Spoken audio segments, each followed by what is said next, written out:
Assalamualaikum warahmatullahi wabarakatuh. Perkenalkan nama saya Asyifa Salsabila dengan NIM 082117330045. Di sini saya akan menjelaskan mengenai tugas UAP yang diberikan dengan mata kuliah komputasi biomedis. Baik, untuk soal pertama yaitu tentang menggunakan metode interpolasi Lagrange untuk menentukan polinomial order 4 yang melewati semua titik data tersebut dan menuliskan rumusnya dalam bentuk standar. Nah, di sini diberikan soalnya seperti pada slide. Baik, untuk kode program untuk soal yang pertama ini dimulai dengan mendefinisikan sebuah fungsi Lagrange interpolation yang menggunakan metode interpolasi Lagrange untuk menghasilkan polinomial order 4 berdasarkan data eksperimental yang diberikan. Nah, fungsi ini memiliki dua bagian utama. Nah, fungsi yang pertama itu fungsi L I, X untuk menghitung polinomial Lagrange ke I pada nilai X. Dan untuk fungsi yang kedua yaitu Px untuk menghitung hasil penjumlahan semua polinomial Lagrange untuk setiap titik data. Nah, hasil dari fungsi ini tuh adalah suatu fungsi polinomial order 4 yang dapat digunakan untuk memperkirakan tegangan pada resistensi tertentu. Nah, selanjutnya program menginisiasi data eksperimental yang terdiri dari pasangan nilai resistansi dan tegangan pada beberapa titik. Nah, data ini digunakan untuk membangun polinomial interpolation yang telah diberikan pada data pada soal. Nah, setelah itu program menghitung nilai resistansi yang bersumber dari NIM mahasiswa dengan rumus R sama dengan 10 tambah NIM per 10 pangkat 9, di mana NIM saya sendiri yaitu 45. Nah, selanjutnya nilai tegangan diestimasi dengan menggunakan fungsi polinomial order 4 yang dihasilkan sebelumnya. Nah, setelah mendapatkan estimasi program, program menghitung setelah mendapatkan estimasi tegangan, program menghitung galat mutlak dan galat relatif. Nah, galat mutlak ini adalah selisih absolut antara estimasi dan nilai sebenarnya. Sementara galat relatif dihitung sebagai presentasi dari galat mutlak terhadap nilai sebenarnya. Nah, hasilnya ini akhirnya dicetak dalam bentuk format yang telah seperti pada slide. Nah, juga menyajikan tentang estimasi tegangan, galat mutlak, dan galat relatif untuk menghasilkan sejauh mana metode ini akurat dalam memprediksi nilai tegangan pada resistensi tertentu berdasarkan data eksperimental yang ada.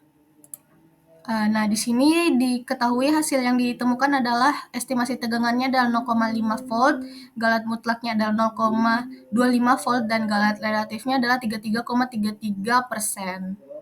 Selanjutnya untuk nomor 2 ini ada soal mengenai menggunakan metode Euler dan Hahn untuk menyelesaikan ODE yang diberikan seperti pada slide di sini untuk mengukur konsentrasi glukosa dalam darah dengan menggunakan sensor enzimatik yang menghasilkan sinyal listrik yang sebanding dengan reaksi kimia yang terjadi antara glukosa dan enzim.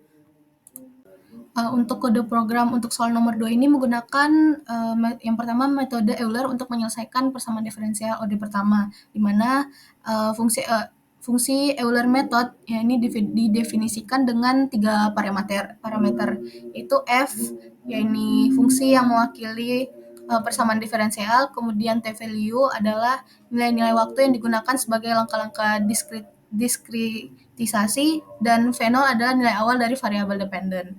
Nah, dalam fungsi ini, langkah waktu ini H dihitung sebagai selisih antara dua nilai waktu berturut-turut. Nah, sebuah loop kemudian digunakan untuk mengiterasi nilai-nilai waktu, dan pada setiap iterasi nilai variabel dependen baru yaitu venue dihitung dengan menggunakan rumus metode Euler. Nah, nilai ini kemudian ditambahkan ke daftar v-value. Nah, setelah itu semua iterasi selesai dan daftar ini dikembalikan pada fungsi metode Euler. Nah, selanjutnya fungsi diferensial OD ini didefinisikan.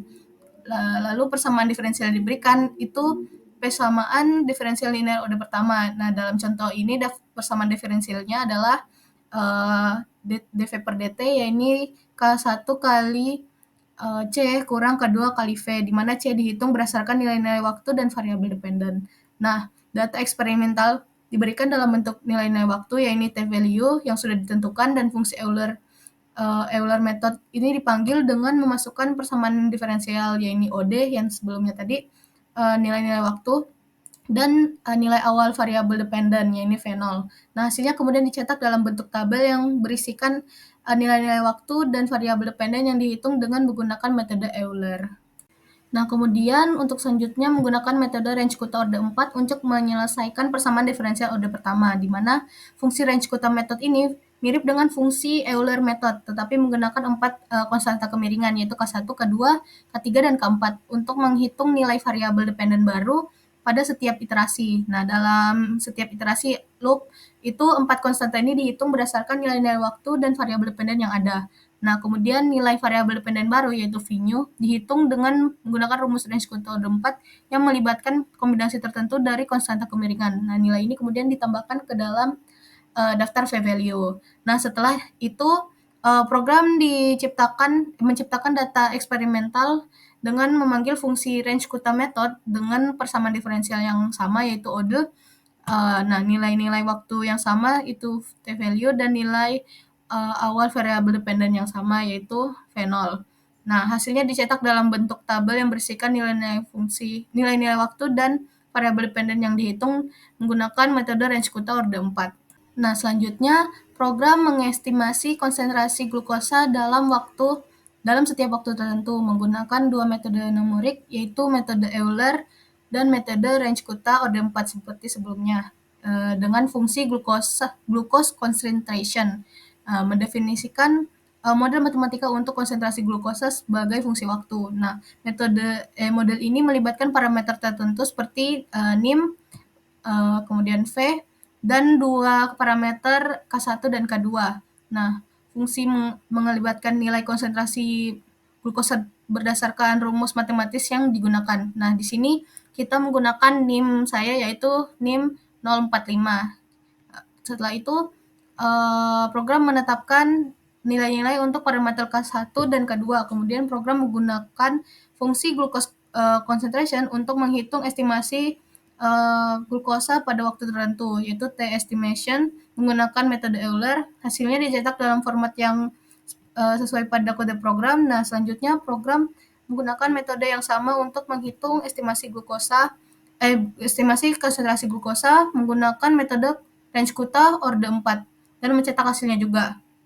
Nah, nilai K1 dan K2 ini diberikan sebelum pemanggilan fungsi glukos agar dapat jalan, sehingga nilai-nilai yang digunakan di seluruh program ini juga fungsi glukosa concentration ini menggunakan parameter waktu sebagai input untuk menghitung konsentrasi glukosa pada waktu tersebut.